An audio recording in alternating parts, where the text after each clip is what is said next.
Bismillahirrahmanirrahim. Assalamualaikum warahmatullahi wabarakatuh. Kembali lagi di mata kuliah kita, yaitu pengolahan citra digital.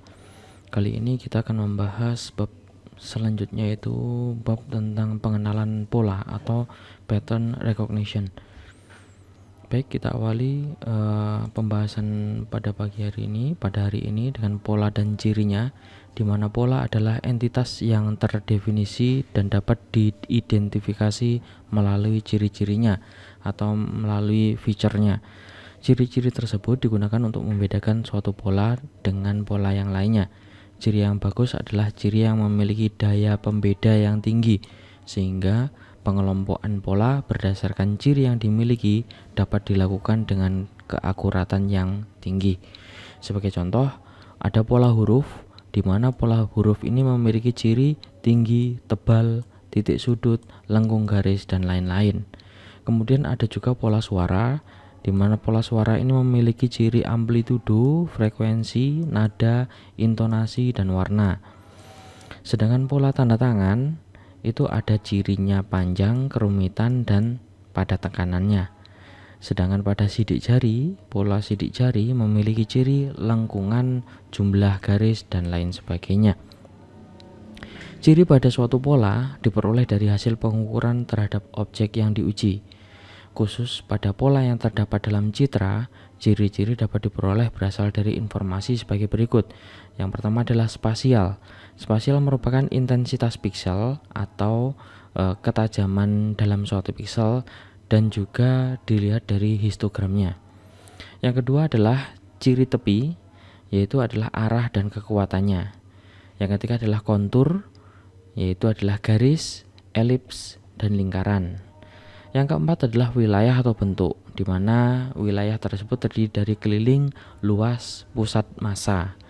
Yang kelima, hasil transformasi Fourier, yaitu adalah frekuensi yang dimiliki oleh pola suara.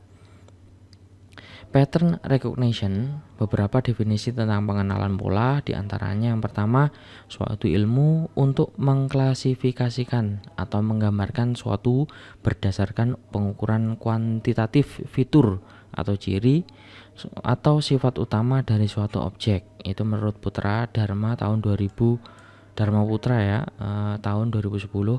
Kemudian penentuan suatu objek fisik atau kejadian ke dalam salah satu atau beberapa kategori menurut Duda dan Hart dalam Al-Fatah Hanif tahun 2009. Ada juga pengenalan pola dapat diartikan sebagai tindakan mengambil data mentah dan bertindak berdasarkan klasifikasi data tersebut. Ada juga yang lain, yaitu suatu pengenalan secara otomatis suatu bentuk, sifat, keadaan, kondisi, susunan tanpa keikutsertaan manusia secara aktif dalam proses pemutusan deskripsinya.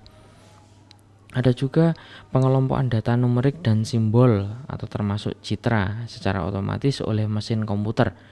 Tujuan pengelompokan adalah untuk mengenali suatu objek dalam citra.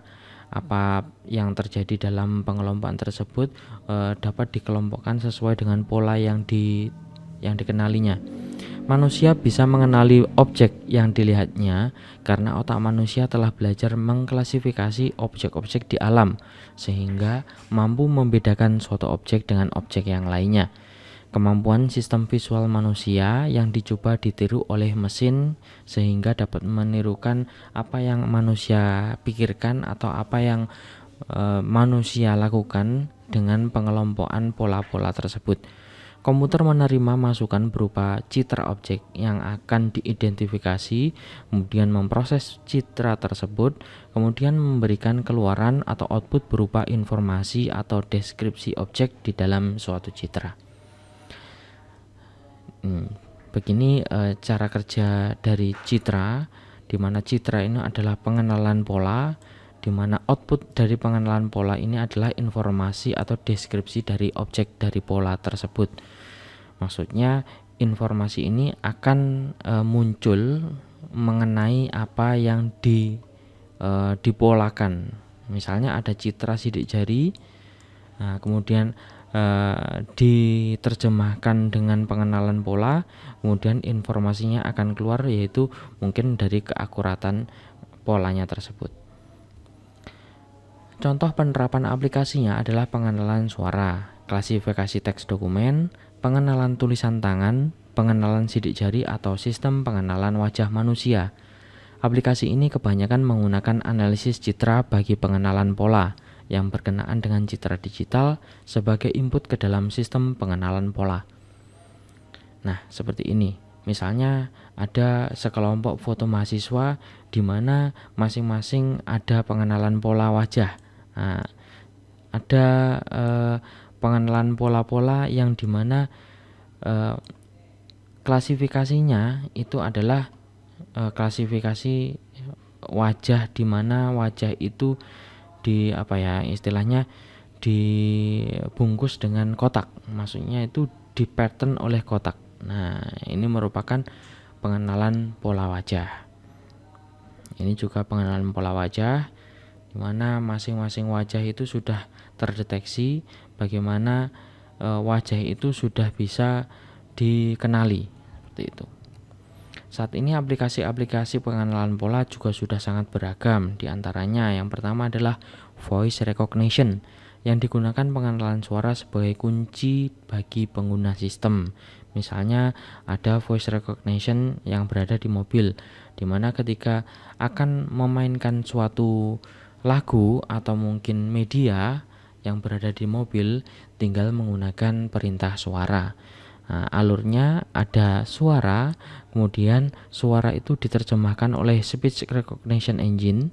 Nah, kemudian dari speech recognition engine ini diterjemahkan dengan kode-kode, di mana kode tersebut akan dibaca oleh flag scheduling. Nah, pada flag scheduling ini maka akan ditampilkan ke dalam monitor yang ada di dalam voice recognition itu, dan otomatis akan mengerjakan perintah apa yang diperintahkan oleh voice recognition tadi. Yang kedua adalah fingerprint identification yang menggunakan pengenalan sidik jari sebagai kunci telah dipakai secara luas sebagai pengganti password atau PIN untuk mengakses sistem tertentu. Nah, ini fingerprint yang sudah banyak digunakan di beberapa perusahaan ataupun sekolahan, di mana ketika akan menggunakan sistem atau akan menggunakan ruangan atau menggunakan absen hadir, check log, check in atau check out, itu sudah menggunakan fingerprint. Yang ketiga adalah face identification yang menggunakan pengenalan wajah sebagai kunci pengguna sistem. Bahkan saat ini Badan Penegak Hukum sedang mengembangkan sistem untuk mengidentifikasi para buronan dengan melakukan scanning pada wajah para pelaku kejahatan yang sudah didatabasekan berdasarkan foto pelaku kejahatan tersebut. Nah, ini pengenalan pola face recognition atau face identification. Ini mulai dari pengenalan mata, kemudian pengenalan hidung, kemudian pengenalan mulut. Nah, kemudian pengenalan pola jarak di antaranya, jarak antar satu mata dengan mata yang lain atau mata kanan dan mata kiri, mata kanan dengan hidung, mata kiri dengan hidung, mungkin dengan mulut, dan jarak antar mulut. Nah, jarak keseimbangan antar mulut. Seperti itu. Kemudian ada face identification. Nah, ini lanjutannya tadi ya dari face identification, di mana face identification ini sudah dilakukan atau sudah banyak dilakukan di beberapa sistem ataupun perusahaan ketika akan masuk. Bahkan Google pun saya kira itu sudah menjadi hal yang biasa ketika perusahaan Google tersebut, ketika dia mengidentifikasi karyawannya, apakah karyawan tersebut masuk atau tidak, itu sudah dengan face identification. Yang keempat adalah handwriting identification yang menggunakan pengenalan tulisan yang telah secara luas digunakan oleh sistem perbankan untuk membuktikan pelaku transaksi adalah orang yang benar-benar berhak. Nah, seperti apa yang kita pernah lakukan jika kita mempunyai buku tabungan. Ketika kita mempunyai buku tabungan pertama kalinya, maka kita akan disuruh tanda tangan di atas suatu buku tabungan, kemudian tanda tangan tersebut akan ditutupi dengan sebuah plastik yang nantinya plastik tersebut itu bisa dibaca dengan pola-pola tertentu seperti itu. Jadi plastik tersebut itu bukan plastik biasa, di mana plastik tersebut itu mempunyai istilahnya mempunyai pattern. Nah, di mana ketika tanda tangan kalian ditutupi dengan pattern tersebut, maka pattern tersebut itu akan menutupi tanda tangan yang sudah kalian terakan di buku tabungan. Maka jika suatu saat buku itu hilang dan kalian ingin mengembalikannya lagi, maka pihak perbankan akan mensinkronkan tanda tangan kalian sesuai dengan tanda tangan yang dulu kalian terakan atau tidak, dengan menggunakan handwriting identification itu. Kemudian ada juga tanda tangan asli, identifikasi tanda tangan asli dan tanda tangan palsu, misalnya seperti ini. Nah, ini tanda tangan asli, itu cirinya arah pena dari dalam atau luar, seperti itu. Kemudian starting point sedang membentuk oval, ini misalnya dari tanda tangan Soekarno, ya, dari tanda tangan Presiden Soekarno itu diidentifikasi, dibedakan antara yang asli dengan yang palsu, seperti itu. Kemudian yang kelima adalah optical character recognition atau OCR, yang secara luas sudah digunakan pada counter pengecekan barang. Otomatis kalian jika pergi ke suatu toko atau swalayan ataupun minimarket, kalian akan menemukan alat semacam ini.